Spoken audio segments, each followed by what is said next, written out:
along the way, they were the ones assigned in Mindanao. So were the ones that I had a very good rapport. Or ni Mapago. Magkakaibigan ko man yan sila lahat. So, yan ang maisip ko ng presidente ko. I could not have been introduced to you all. O di kayo sana, kung sino lang man ang pumasok sa isip ko, na total ang hinihingi ko lang man sa gobyerno ganito, if you want to work during my term, you are competent and you are honest, period. Wala na, eligibility. I'm not trying to degrade the qualification, the level of qualification, pero bigyan mo lang ako yung honest person tapos yung hindi kurap. Pag hindi, talagang wala na akong seremonya. You just go. But the problem is, along the way, ang korupsyon talaga sa gobyerno, grabe.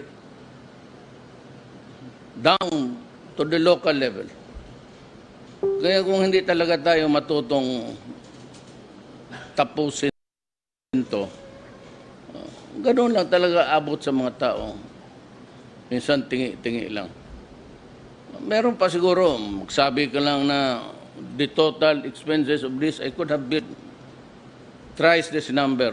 Kaya lang, but isang nawala na ako sa speech ko, nagde-deliver na ako ng extemporaneous. Bagay, 2 pages mo lang yan. I was talking to Escalada, sabi ko na yung bilisin mo na yung ibang housing units ng i-prioritize mo. Then start, tanungin mo ang Navy, pati Air Force, kung may lupa ba sila.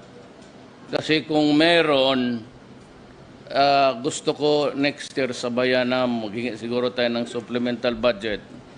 Sabihin ko sa sa Congress na isabay-sabay natin to kasi ayaw ko yung may isa magtaas. Gusto ko sabay. So ang police, kailangan meron rin at ang Navy, yung elite nila is Marines, maghanap lang kayo ng lupa. Kung wala, di magbili tayo. Pero ito sana ganito kasi makagana nyo. Ang original kasi na binigay sa inyo was only square meters. Sinong nag-imbento noon? Kayo? Mo ako sundalo, binaril ko kayo. So, bakit mo ako bigyan ng libing? Hindi mo ito libingan ng mga bayani para sa buhay.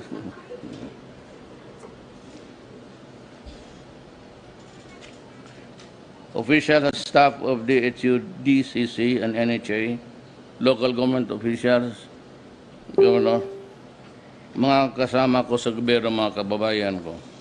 Huwag na muna ito, basahin na lang natin yung para hindi magalit yung siguro yung nagsulat nito. Inumaga. Yung penultimate paragraph na lang. Owning a house has always been a dream of every Filipino. I urge every beneficiary for this housing program to take good care of these units. May this project further inspire you to serve your nation, deepen your patriotism, and foster your sense of family and community. Be assured of my support as we advance the common good and promote genuine and lasting peace for our motherland. Maraming salamat po. Hindi dadatingan sa panahon ko. But, for example, we are deploying 1 division sa... Usap kasi kami minsan, nung pumunta ako doon sa patayan ng sundalo sa Kawayan ba yun? Isabela. Tapos sabi ko, ay araw-araw may 2, 3, 1, 2, 3. Sabi ko, Is there a way na tapusin na natin to? Joke ko lang, so they suggested to me that we will deploy one division. Well, sabi ko, if that is the way how it would go, so kindly do it. So I will also go to Kulo. Pwede ba tayo matulog doon? Hindi.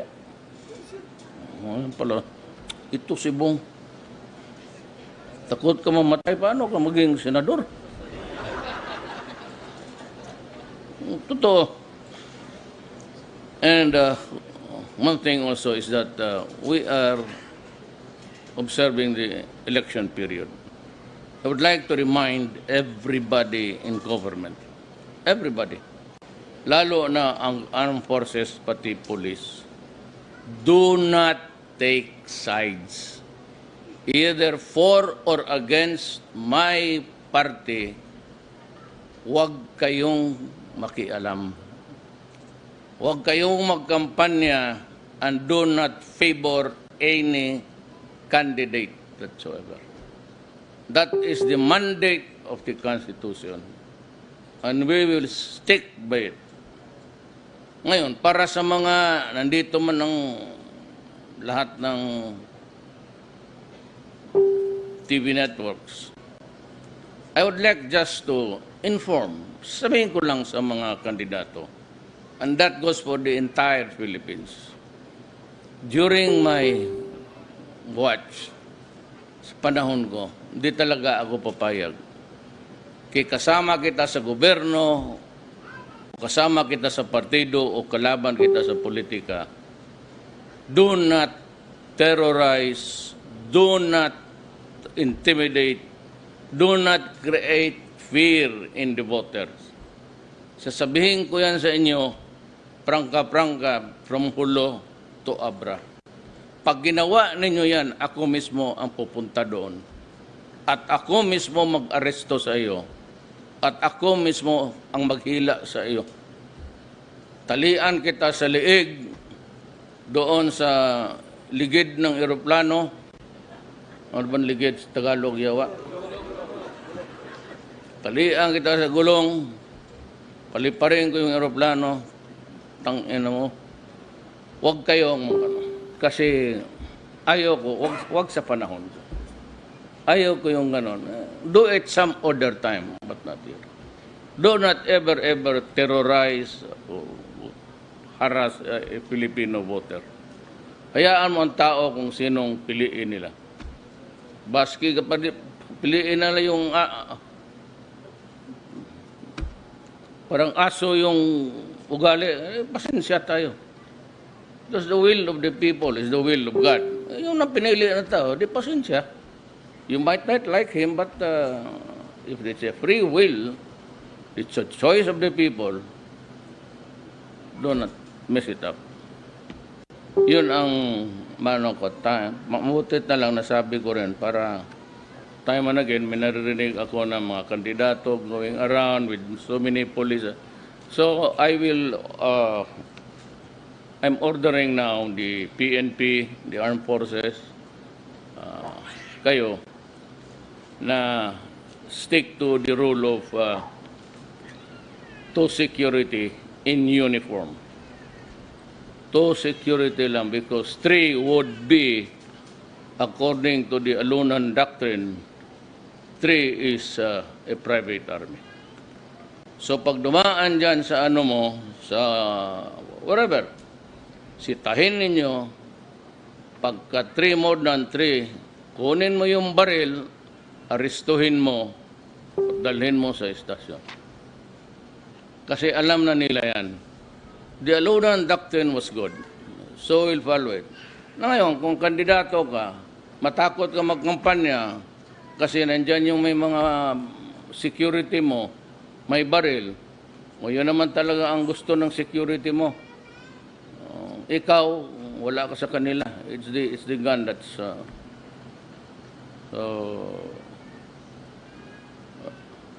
lihin ninyo, tapos i-book ninyo. That is a violation of yung Alunan Doctrine. Kung takot kang mamatay, huwag kang tumakbo. Huwag kang pumunta ng bukid. Ngayon, kung kalaban mo yung NPA, di fight kayo. No, kung kasali ka sa NPA, di patayin ka pagbaba mo. Ambos mo lang yan. Nobong, anong advice mo? Member ka naman kaya ng... Buti pa ito sa ginawa ninyong member. Ako, sige ako, wala, baski Tansan. Si Escalada meron. So, lahat ginagawa ko. Post Marawi, nagbigay ako ng 500 million kaagad. Yung Vilo na gets about 20 million, 5 million? 20? 50 million each. Ang veterans, 50 million each. So,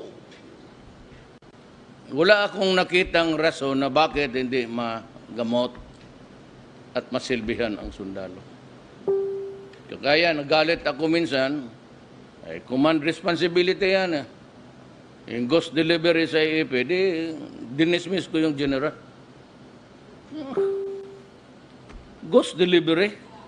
Mapatawad pa kita putang kung ano ka ng gasolina dyan. Bidisina na wala. Parehong tayo dalawa dyan, magwala tayo. Wag yan. And I promise the soldiers na yung putol, ano man talaga yung gera, we'll just have to live with the reality. Sabi ko, I promise that you will walk again. You will run again. Kaya ang ginamit kong yung prosthetics na titanium, yung parehong sa Blade Runner, yung sa Africa na sumasali pa siya ng walang paa. Ang problema sa ugok, sikat na siya, makatakbo na siya, yung uyab niya maganda masyado, beauty queen sa Africa, nagselos ang buang, binaril niya. O ngayon, wala na siyang paa, nandoon sa prisuhan, wala nang uyab na maganda. Ugok. So, lahat ng hindi na pumapayag yung plaster cast. Yung plaster cast para man lang yan sa healing ng fracture. Lahat na titanium. It's quite expensive. But I promised you na ganon ibigay ko. And do not be afraid na I will 50 million din na maubos yan. Totoo lang. 50-50. Everybody can be served with that kind of financial condition of both hospitals. So hindi ko I cannot understand and I will refuse to understand if the things that are needed by the police and the uniformed men are not well treated and served faithfully. Ngayon, ano pa bang? Wala naman siguro. Yung modernization ninyo, hindi ako nakialam ha. There is God. Walang transaction sa gobyerno involving pera, yung may bayaran, contracts involving money, they do not reach my table. It begins and ends with Lorenzana. It begins and ends with Del Rosario. It begins and ends with sino yung asahan dyan. Hindi ako nakikialam dyan. Kaya para gusto ko, para pag bumaba ako about corruption, wala akong magsabihin na magdadalawang isip. So wag kayong maniwala yung gano'n. Yung mga barko na pa-deliver, pakialam ko noon na barko na yung pagdating ko. Ang gano'n yung nangyari. Told every Filipino, basta issue ng korupsyon, you have 24 hours to talk to me. Pumunta ka lang doon sa gwardiya, sabihin mo may i-report ako kay Duterte na korupsyon. I will wake up kasi natulog ako and I will hear you. At sabi ko sa iyo, tawagin ko yung tao na sino naghumihingi ng korap at sampalin mo sa harap ko kay pag hindi mo sinampal, ako ang sasampal para sa iyo. At nangyari na yan ilang beses na. Undersecretary of Budget, lahat yung mga undersecretary, cabinet member. So sinabi ko sa iyo, I am not nagpapapugi-pugi sabihin na incorruptible. Basta ako trabaho lang. I resolved to do my job properly and expect everybody who works for me, lalo na sa cabinet, to work honestly also. Yan naman ang hinihingi ko. At sa inyo hindi ako nagkulang. Lahat binigay ko kung anong kailangan ninyo. We have acquired all the intelligence gadgets, mga baril bago, hindi lang ng ano. Totoo ba magbilita ng helicopter sa Amerika? Nag-recommend ka? Hindi, ganito lang, brand new yan. Kasi, alam mo, alam naman natin lahat na yung binili natin ng helicopter ng galing NATO, nirefurbish lang, tapos pinagbili sa atin. Ang putang ina niya, 2 helicopter na hulog na, puro patay. Kaya, galing yun Amerika kaya ako medyo, pero barkada man ni Delpin, kaya matagal man ito sa CIA, Amerika, siya man yan sa veterans, pero totoo lang, puro CIA man ito, pati si Alan Cayetano, mga CIA yan. Di ba totoo, Del? Hindi. Mura pulis dili mo. Para rin pulis ayaw maamin. Malala ako, piskal ako. So, I was trying to present my next witness. Your Honor, I'm going to call the traffic investigator who did the investigation in this case. Tapos, patrolman Escalante ba? Tawag siya. So, was placed on the road. Do you swear to tell the truth and nothing but the truth? Sinabi ko na sa kanya. You investigated, were you present, were you on duty at that time as a traffic investigator assigned? Kaya po. Yes, sir. Did you actually went to the place to investigate? Yes, sir. Tapang ng ulang yan. And did you actually record what you, this tires, mark and everything, and the damage? Yes, sir. Tapos sabi, do you have an affidavit? Sir, sa fiscal office ko mang ipirmahan. Ba't pumirak mo kang affidavit? Halata ko na, may problema itong gagong to. Saan yung affidavit mo? Sir, nasa record siguro, sir. Ano akong record? Is this your affidavit? Look at it. Moka, sir. Anong moka? Is this your signature? Yes, sir. It is not a forgery. Yes, sir.